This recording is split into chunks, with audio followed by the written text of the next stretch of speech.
Buenas noches, estimados compañeros.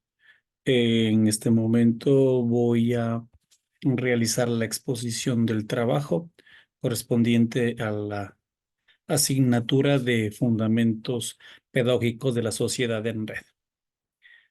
Bueno, el tema que vamos a trabajar es un análisis del documento Pedro López López, que habla acerca de la inclusión digital, un nuevo derecho humano.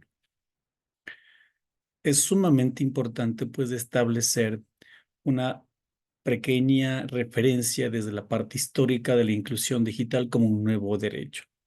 Este documento analiza el artículo en donde en el siglo XXI, derivado de las nuevas tecnologías de la información y comunicación, se repasa clasificación de los derechos humanos en distintas generaciones, citando la inclusión digital dentro de la tercera generación de derechos colectivos o de solidaridad, en donde se destaca la importancia de garantizar el acceso universal a las TIC para evitar exclusión social y promover el desarrollo humano. Sumamente importante, sobre todo en el siglo XXI, en donde la sociedad del conocimiento se maneja en función de esta posibilidad de utilización de las herramientas TIC para comunicación. Uno de los derechos más importantes, haciendo una retrospectiva de los derechos humanos, hablamos de los derechos civiles y políticos, que tienen tres puntos relevantes. El primero, libertad de expresión. Los derechos civiles, políticos, conocidos como derechos de primera generación, incluyen la libertad de expresión y de pensamiento y religión. Estos derechos fueron conquistados frente al Estado absolutista que buscaban poner freno a la arbitrariedad del poder. El segundo derecho de la primera generación encontramos también el derecho a la propiedad. Dentro de estos derechos civiles se encuentra la posibilidad de tener propiedad, la libertad de contrato. El derecho a la propiedad se tomó como modelo para ejercicio de otros derechos. Tres, derechos políticos. Como derecho político a votar, a ser votado, fueron definitivamente conquistados paulatinamente a lo largo del siglo XIX. Inicialmente solo eran disfrutados por los propietarios que pagaban impuestos, pero se fueron extendiendo gradualmente hacia toda la población. Cuando hablamos nosotros también de los derechos, es importante hablar de todos los aspectos que se desarrollaron en cuanto a la conquista de derechos. Resaltamos tres. Movimiento obrero. Las luchas del movimiento obrero en el siglo XIX y en el siglo XX impulsaron la conciencia que la dignidad humana exige liberar al ser humano, no solo de la opresión, sino también de la necesidad económica, el hambre y la miseria. Luego, en 1948, se recoge todas estas luchas del movimiento obrero en los derechos universales de los seres humanos, que en su artículo 22 y 25 establece que todos los seres humanos tenemos derechos económicos, sociales, culturales y derechos como seguridad social, un nivel de vida adecuado, la salud y educación y trabajo. Además, como otro elemento importante a destacar es el estado de bienestar, es decir, la satisfacción de los derechos requiere un Estado activo que garantice la presentación de servicios públicos, dando lugar al Estado social de derecho o del bienestar, objeto de ataque de la ideología, sobre todo cuando hablamos de políticas neoliberales.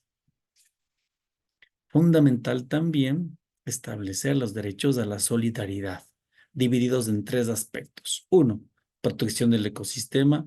Dentro de los derechos de la solidaridad de tercera generación se encuentran los derechos relativos a la protección del ecosistema, el patrimonio de la unidad de la humanidad como derecho a un desarrollo sostenible y a la obtención de alimentos que no alteren la identidad genética ni la salud humana. Segundo, nuevo estatuto sobre la vida. También se incluyen los derechos relativos al nuevo estatuto jurídico sobre la vida humana como un derecho a la identidad genética, a la reproducción, a la protección de salud y a la libertad de investigación biomédica. Tercer derecho relacionado con la parte de la solidaridad, derecho en la red.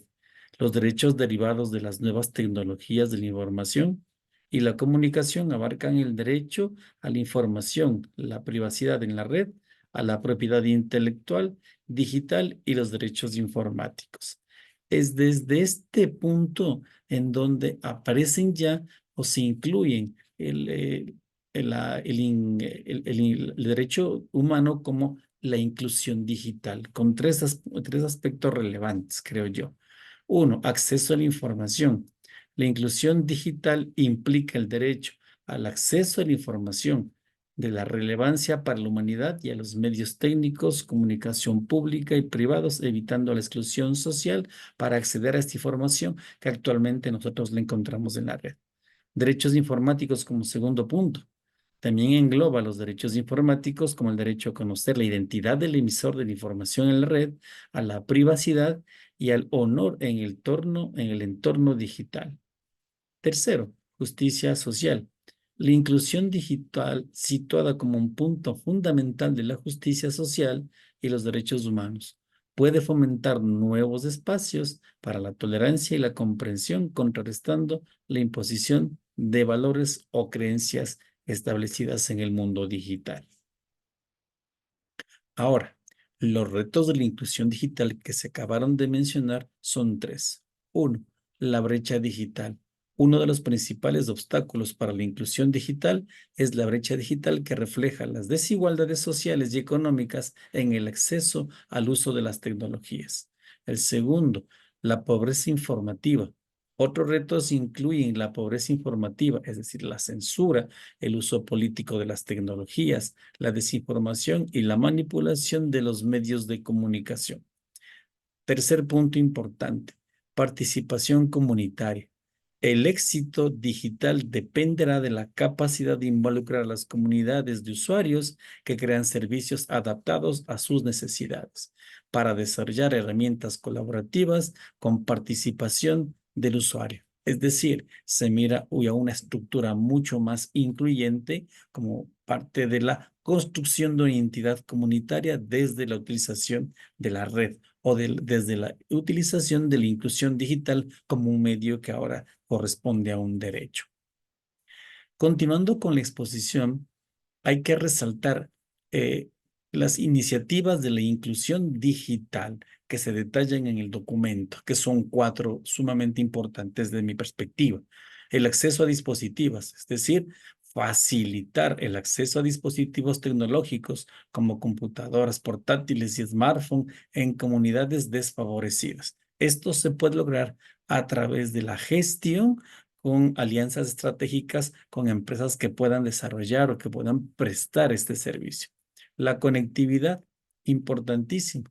La garantización de la implementación de redes para que amplíen la cobertura de Internet en zonas urbanas y en zonas rurales y remotas que tienen señales de muy baja calidad y muy poca infraestructura. Es decir, estos ya son derechos como parte de una inclusión digital. El tercer punto, alfabetización digital, desarrollar programas de alfabetización, es decir, de formación en el uso de TICs para todas las edades y los grupos sociales. Y el cuarto punto, importantísimo también como una iniciativa para estimular la inclusión digital, son la utilización de software libres, promover el uso de estos software de código abierto y estándares abiertos para producir costos, para bajar los costos y barreras de entrada de esta información. Creo que también es súper importante hablar de la colaboración global que debe existir en este elemento de la identidad, de la inclusión digital como un derecho humano.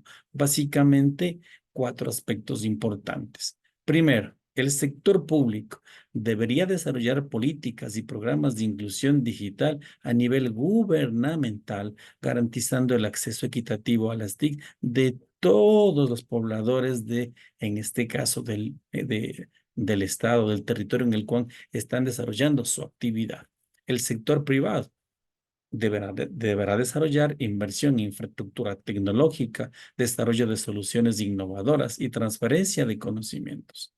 La colaboración global desde la sociedad civil, a través de la participación de organizaciones comunitarias, ONGs y movimientos sociales en la promoción de la inclusión digital.